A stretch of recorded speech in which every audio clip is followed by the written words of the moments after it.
Heureuse de vous savoir nombreux à l'écoute des Actu Final TV. Tout de suite, les grands titres de l'actualité d'aujourd'hui. C'est confirmé, tous les occupants de la baie d'Ongaliema doivent reculer de 100 mètres du ligne du fleuve. Cette décision est issue de la réunion interministérielle du gouvernement central et de l'hôtel de ville de Kinshasa. Les habitants subiront la rigueur de la loi.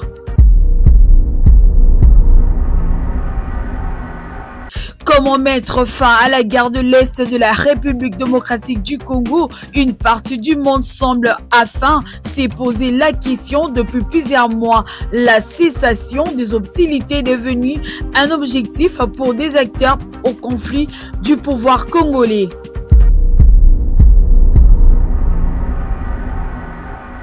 Porte-parole du gouvernement Patrick Muyaya a déclaré que Joseph Kabila est un homme du passé qui n'a rien à proposer et certaines sources affirment que l'ancien président de la République démocratique du Congo est déjà à Goma.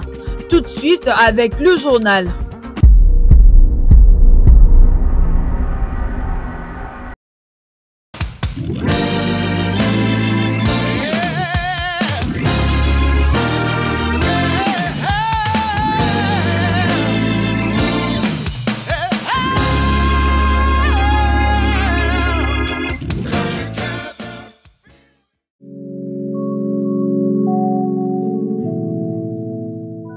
C'est confirmé, tous les occupants de la baie d'Ongaliema doivent reculer de 100 mètres du ligne du fleuve. Cette décision est issue de la réunion interministérielle du gouvernement central et de l'hôtel de ville de Kinshasa. Les habitants subiront la rigueur de la loi. Des normes urbanistiques, c'est la conclusion de la visite d'inspection menée par la commission interministérielle réunissant le gouvernement central et le gouvernement provincial de Kinshasa, sous la direction du vice-premier ministre, ministre de l'Intérieur, de la Sécurité, de la décentralisation et des affaires coutumières, Jekme Chabani Louko. Sur place, les constats est sans appel de nombreuses constructions illégales qui dépassent la limite des 100 mètres imposée à partir du lit majeur du fleuve. Nous avons identifié les zones à détruire. La cartographie va être corrigée selon ce qui a été identifié aujourd'hui pour permettre à ce que nous fassions un rapport en Conseil des ministres, mais à ce que nous puissions actionner les opérations de destruction qui vont très bientôt commencer et qui seront précédées nécessairement de communication utile pour les populations riveraines et ceux qui occupent les lieux. Donc c'est pour dire que très bientôt, de ce côté-ci, sur la baie d'Ongaliema, nous allons entamer les opérations de destruction des constructions anarchiques. Il a également ordonné l'arrêt des travaux sur un chantier où la construction se poursuit, comme en témoignent ces images. Comment mettre fin à la guerre à l'est de la République démocratique du Congo? Une partie du monde semble afin se pose la question depuis plusieurs mois. La cessation des hostilités est devenue un objectif pour des acteurs au conflit du pouvoir congolais, au nouveau maître de Goma et une partie des Kivu des évêques. Aux habitants de l'Est, nous avons donné la parole aux acteurs du conflit. TV5 Monde nous en parle. Pour répondre à cette question, les Congolais ne sont désormais plus seuls dans les coulisses en Afrique et ailleurs. Les autorités du Qatar sont arrivées en premier et par surprise dans ce jeu diplomatique. Par cette photo, le 18 mars dernier, Tshisekedi face à Kagame et l'émir du Qatar Al Thani, sourire aux lèvres au centre. À l'époque, le communiqué au sortir de la réunion ne fait aucune mention du M23. Doha a aujourd'hui un projet d'accord de paix, les détails restent inconnus. Autre acteur majeur entré dans des négociations, les États-Unis.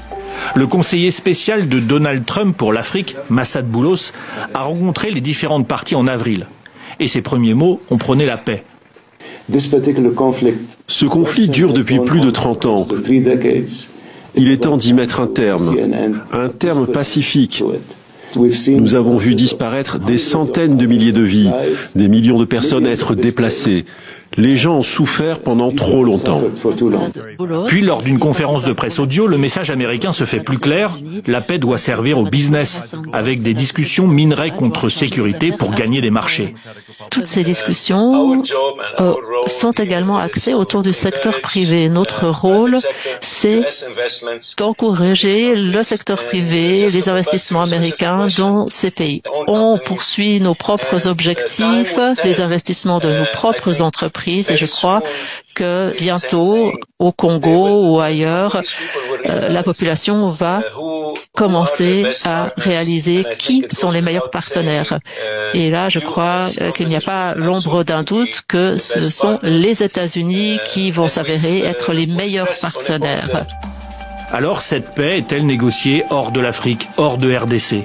Pas seulement. Le Togolais Faure Gnassingbé a été imposé comme médiateur de l'Union africaine, entouré de négociateurs de haut niveau des anciens chefs d'État africains, présents à Lomé à la mi-mai, tous présentés comme fins connaisseurs des acteurs politiques de RDC. Et enfin, dans le pays, les évêques ont pris leur place. L'Église veut des discussions au bénéfice des Congolais.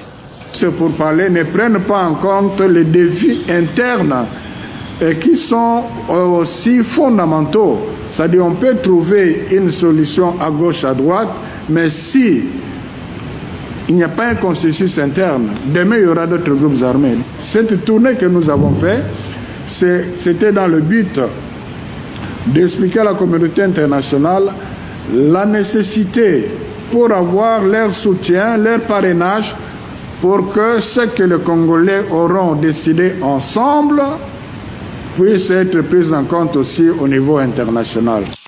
Que pensent les belligérants de tous ces pourparlers? À Kinshasa, côté pouvoir, les discussions apparaissent nécessaires. L'armée a été battue sur le terrain sur une grande partie du territoire de l'Est. Le gouvernement ne voulait pas négocier avec des terroristes, disait-il. Alors leur ennemi rwandais est toujours pointé du doigt. Nous allons y aller avec la politique du bâton et de la carotte. C'est-à-dire nous parlons, et dans les cas où les choses ne s'améliorent pas, eh bien, nous sommes une nation, nous devons défendre le territoire national.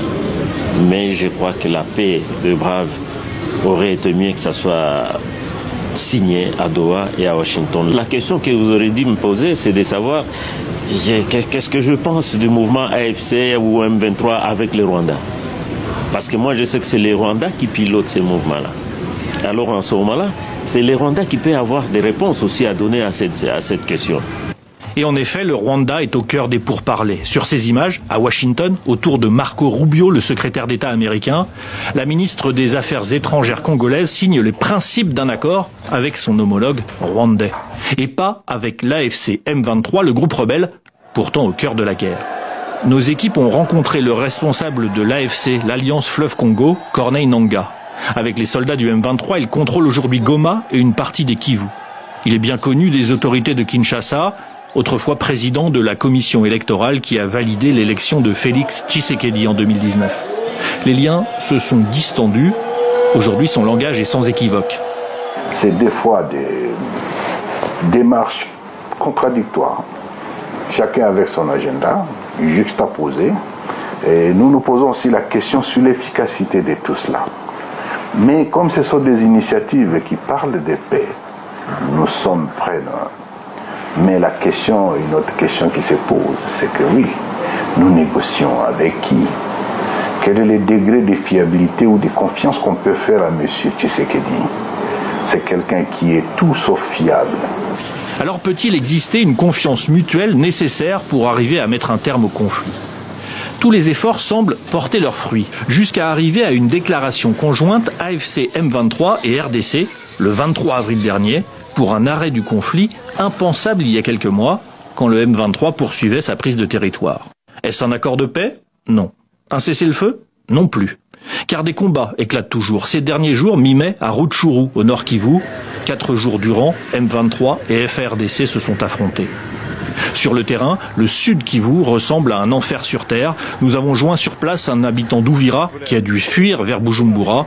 Dans ses propos, la noirceur de la guerre, toujours vive. Nous sommes attaqués par des maladies hydriques, choléra, malnutrition, malaria. Certaines familles ont déjà perdu des enfants.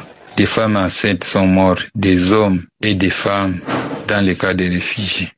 Ceux qui sont bloqués à Uvira, la situation est chaotique dans la ville. Insécurité totale, des vols, des viols et tueries presque chaque jour. Uvira, c'est l'enfer, je vous l'ai dit. Là-bas règne la terreur, des affrontements entre l'armée et les supplétifs de l'armée, la présence proche du M23, l'insécurité quotidienne. Pourtant, la grande ville de Bukavu semble revivre ou survivre, car la population souffre du manque de produits, de liquidités, de liberté. Quelques habitants interrogés ont perdu confiance dans leurs autorités. Si les deux parties ont la volonté de discuter pour aboutir à la cessation des problèmes, ça va ramener la paix.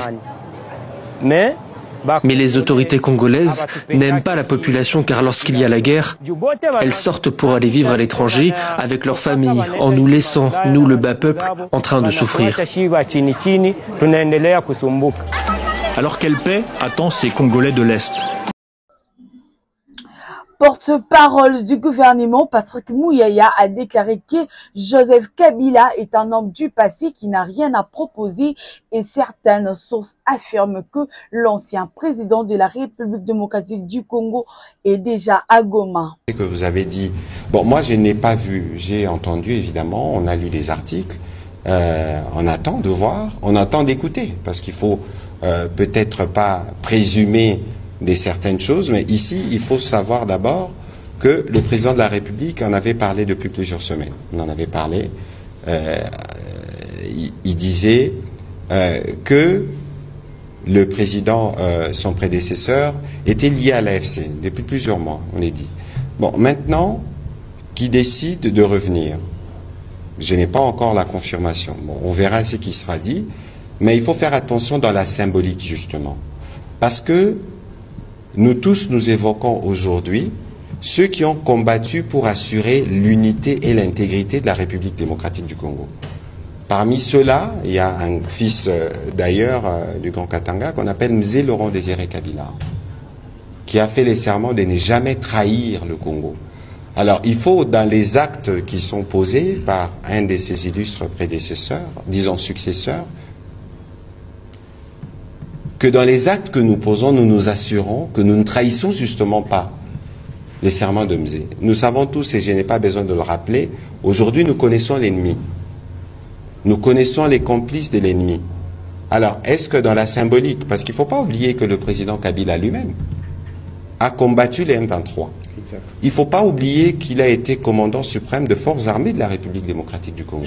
Il ne faut pas oublier que quand il était commandant suprême, il y a des officiers supérieurs qui sont morts, des militaires qui sont morts dans le combat contre les supplétifs du Rwanda. C'est connu. Et pour la plupart, ils ont toujours base Goma. Donc dans la symbolique, il y a des choses importantes. Alors moi je dis, je ne veux pas présager, je ne l'ai pas entendu, mais il faut regarder dans la symbolique les actes qui sont posés et les conséquences qu'ils peuvent avoir. Donc je ne pourrais pas m'étendre sur ces sujets-là. J'espère qu'il n'y aura pas d'autres questions qui viendront dans ce sens. Mongafula traverse des moments très difficiles. La population, toujours pas de travaux de reconstruction du pont Lukaya effondré lors des inondations en avril dernier. Suivons. Fula dans le district de Lukunga est menacé par des érosions, 50 au total, qui ont déjà emporté plusieurs maisons. Les fortes pluies, couplées à la déforestation et l'urbanisation non contrôlée, aggravent la situation. Alerté, les caucus des élus, avec à leur tête l'honorable Didier Mundela, a inspecté les zones les plus touchées, partant de l'érosion Mido au quartier Mitendi, érosion Mataba, érosion Malonga, érosion Makengo au quartier Kimvula, érosion Iomi au quartier Mamambutu. Les images sont frappantes, des maisons effondrées, des routes dégradées. Les experts de l'Office des voies et drainage ont pris note des mesures à prendre pour limiter l'impact des érosions. Nous devons travailler et agir vite pour aider cette population. Ce sont des catastrophes naturelles, certes, mais nous avons notre part de responsabilité. Nous devons aider cette population. Et nous sommes là pour ça. Elle crie, elle pleure. Mais si nous restons à ne rien faire, demain, nous allons pleurer et nous continuerons à pleurer nos frères et sœurs. Le gouvernement, il y a des lois dans ce pays. C'est ce qui est sidérant. Il y a des lois que nous ne voulons pas respecter. Il y a des endroits où on ne devait plus construire, on ne devait même pas construire. Cette tournée des députés de la Lukunga met en lumière une urgence environnementale qui nécessite une action immédiate du gouvernement central. Quand vous êtes déjà menacé par une érosion, pareil, achetez des sacs, mettez les bambous. 1 ou 2 pluies successives, là, attendez-vous à des incidents. À certains endroits, les écoles sont menacées, les poteaux électriques aussi. Pour Didier Mundela, il faut sauver la commune de Mongafula et préserver l'avenir de ses habitants. La situation exige un engagement fort et des ressources pour faire face à ces défis environnementaux. Mesdames et messieurs, c'est la fin de cette édition. Merci de l'avoir suivi. L'actualité continue sur Actu Final Télévision. Merci.